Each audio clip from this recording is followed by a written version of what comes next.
এ ধারের রাস্তা আমার জন্ম থেকে মানে পাকিস্তান পিরিয়ডে আমার জন্ম।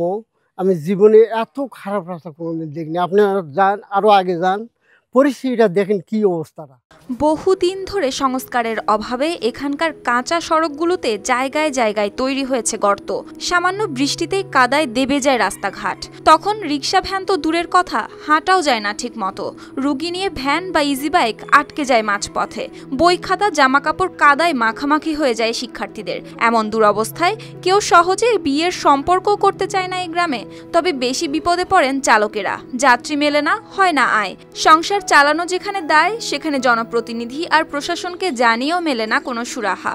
শেষ পর্যন্ত হতাশ না হয়ে চালকরাই নামলেন স্বেচ্ছাশ্রমে রাস্তা সংস্কারে। গাড়ি চলার পর রাত্রে আসি এখানে কাজ করেছি, একটু সময় পেলে হয়তো যে একটু আরাম করবে এই সুযোগটা আমাদের নেই। আমরা প্রতিদিন অল্প একটু করে মাটি কাটতেছি রাস্তায় সমান করে, সবাই আসে এখানে। যারা ভ্যান চালায় তারাও আসি, যারা ভ্যান চালায় না তারাও আসিছে এখানে। কি জন্য? সবার সাথে এই রাস্তাটা অনেক কষ্ট হয়। সারাদিন খেটে ঘরে ফেরার পরও রাতের অন্ধকারে তারা বের হলেন কোদাল আর বেলচা নিয়ে। ইজি বাইকের হেডলাইট, কারো মোবাইলের টর্চ জ্বালিয়ে শুরু করলেন কাজ। কেউ মাটি কাটলেন, কেউ ভরাট করলেন গর্ত। বিশ্বের সর্বাধুনিক প্রযুক্তিতে প্রস্তুতকৃত Arik silver wash detergent powder 500 গ্রাম মাত্র 70 টাকা। রিমার্ক।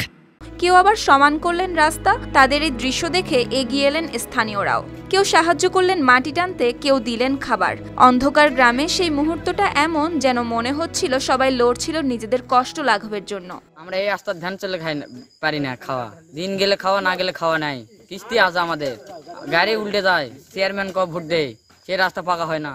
আর এমন খবর ছড়িয়ে পড়তে স্থানীয় প্রশাসন জানায়, জনগণের কষ্ট কমাতে দ্রুত টিআর আর কাবিখা প্রকল্পের মাধ্যমে ব্যবস্থা নেওয়া হবে সড়ক সংস্কারের। আমি আমার প্রকল্প বাস্তবায়ন কর্মকর্তাকে সরজমিনে পাঠিয়েছিলাম, তো উনি দেখে এসেছেন। এটা আমরা পরবর্তীতে আমাদের যে 2025-26 অর্থ বছরের প্রকল্প বাস্তবায়ন ওনাদের যে বরাদ্দগুলো আসে টিআর কাবিখা, সেইখান থেকে এছাড়া আমরা অধিকতর আরও যদি মাটির কাজ বা অন্যান্য কর্মসূচিগুলো আছে সেখানে দিলে আমরা রাস্তাটি সম্পূর্ণ করার চেষ্টা করব। এভাবে রাস্তার গর্ত ভরাটের সঙ্গে সঙ্গে তাদের মনেও জেগেছে নতুন আশা। প্রশাসন না এগোলেও মানুষ চাইলেই নিজেরাই বদলাতে পারে তাদের ভবিষ্যতের পথ। News desk, RTV।